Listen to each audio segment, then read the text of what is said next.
Hai Mission Lovers, di tanggal 5 Oktober ini kita akan mendengarkan kisah dari Santo Lukas Rasul. Sudah siap? Mari kita simak. Santo Lukas berasal dari keluarga yang berprofesi sebagai dokter di Suria.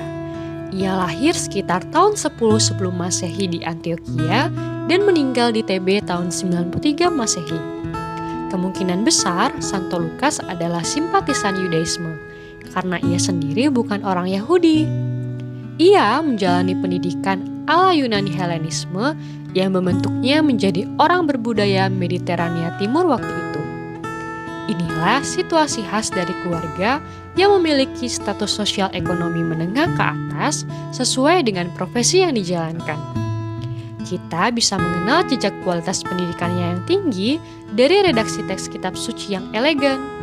Nampak sekali bahwa Lukas sangat mengenal kitab suci berbahasa Yunani. Nah, bagaimana ya Santo Lukas menjadi pengikut Kristus? Santo Lukas termasuk generasi kedua umat Katolik. Ia baru bergabung dan dibaptis sebagai orang Katolik setelah pewartaan Paulus di antara orang-orang pagan dan non-Yahudi. Ia juga menjadi rekan kerja dan kolaborator Santo Paulus yang memanggilnya dokter kasih. Kemungkinan Santo Lukas bertemu dengan agama Katolik di kota kelahirannya Antioquia sekitar tahun 40-an. Pada waktu itu, komunitas Katolik berkembang sangat pesat, dan Santo Paulus baru tiba di Antioquia sekitar tahun 44. Nah, sekitar tahun 375, dokumen dari Epipanius mengidentifikasi Lukas dengan salah satu dari 70 murid yang dikirim untuk menjalankan misi dari Yesus. Tetapi ini mungkin merupakan legenda yang terlambat.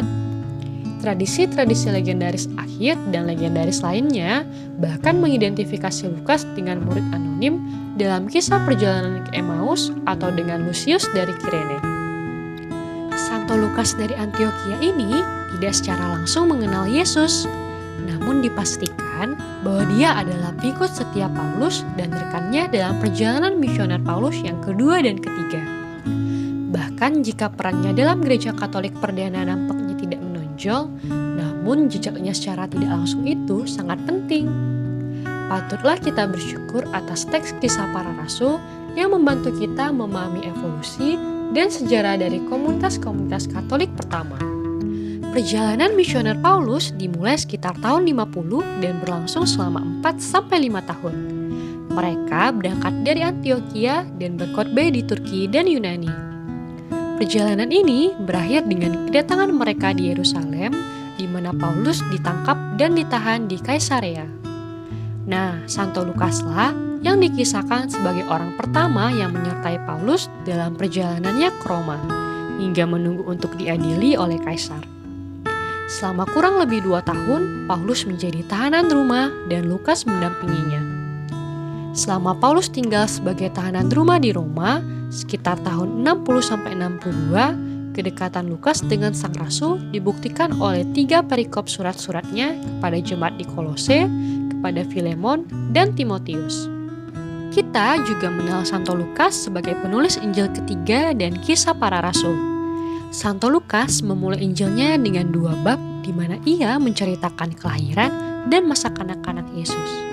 Sosok yang ditonjolkan dalam Injilnya adalah Maria, hamba Tuhan yang diberkati di antara semua wanita.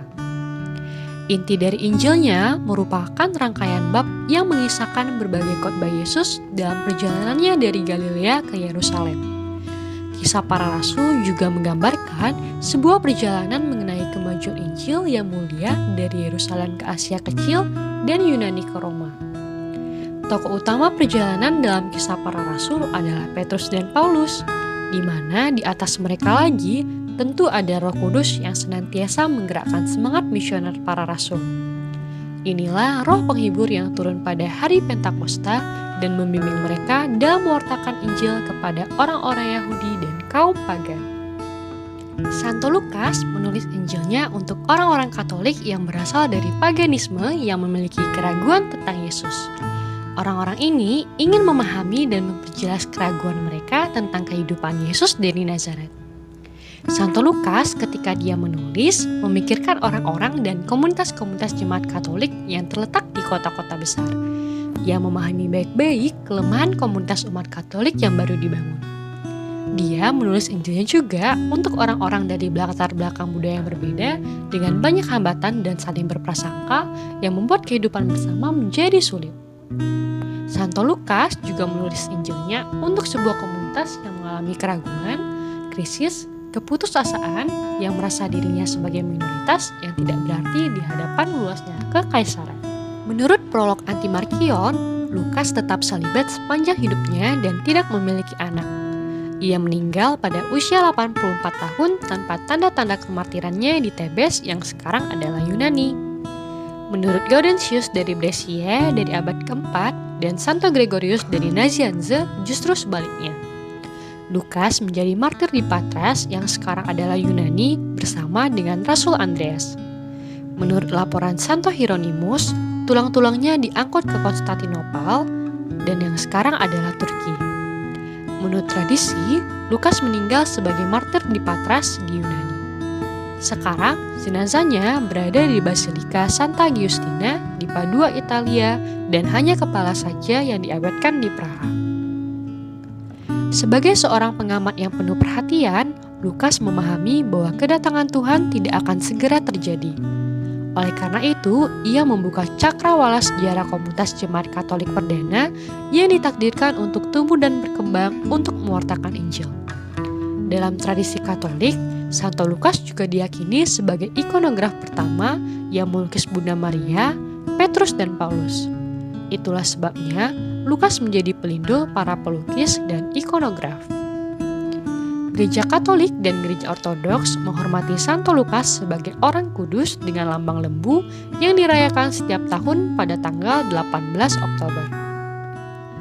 Nah, Mission Lovers, banyak hal yang bisa kita teladani dari Santo Lukas. Salah satunya, kita bisa meneladani Santo Lukas dalam melayani Tuhan. Melayani adalah memberikan yang terbaik dari apa yang kita miliki untuk melakukan pekerjaan Tuhan. Santo Lukas tidak hanya memberikan waktu dan tenaga dalam melayani, tetapi juga memberikan teladan kepada semua orang Kristen di segala abad untuk bisa memaksimalkan semua yang ada pada diri agar berguna bagi Tuhan.